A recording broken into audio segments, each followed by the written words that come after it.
The future of food. Did you know that by 2030, global food demand is expected to rise by 35%? Interesting, isn't it?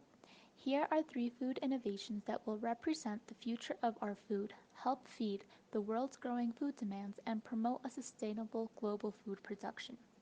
50 years ago, the answer to looming families was the Green Revolution, a massive increase in the use of hybrid seeds and chemical fertilizers. It worked, but at a great ecological price. We now need three times much water from rivers and underground supplies to keep up with the mass production of food. Food, farms, and water technologists will have to find new ways to grow more crops in place that until now were hard or impossible to farm.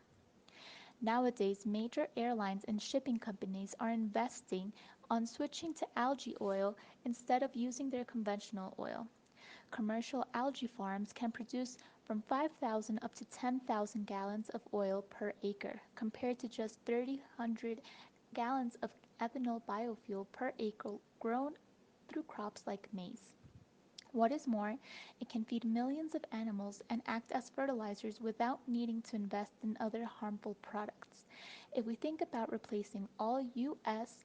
ethanol biofuel production with algae oil, that would mean that we would need around 2 million acres of desert, but we would potentially allow 40 million acres to cropland to be planted with human food and save billions of gallons of irrigation water a year. Are you keen on artificial meat?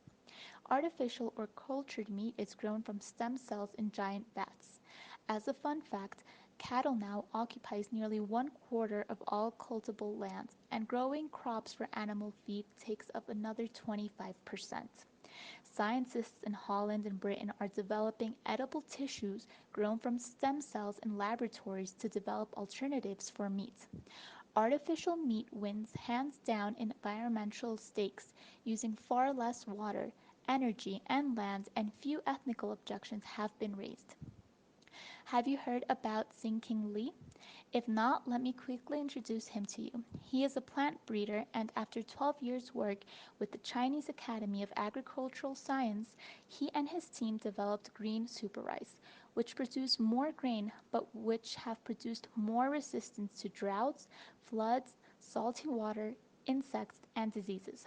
What is best of all is that Li achieved this without genetic modified technology, using only conventional plant breeding techniques, and crossbred more than 250 rice varieties. So don't be scared about the future and just let food evolve around time.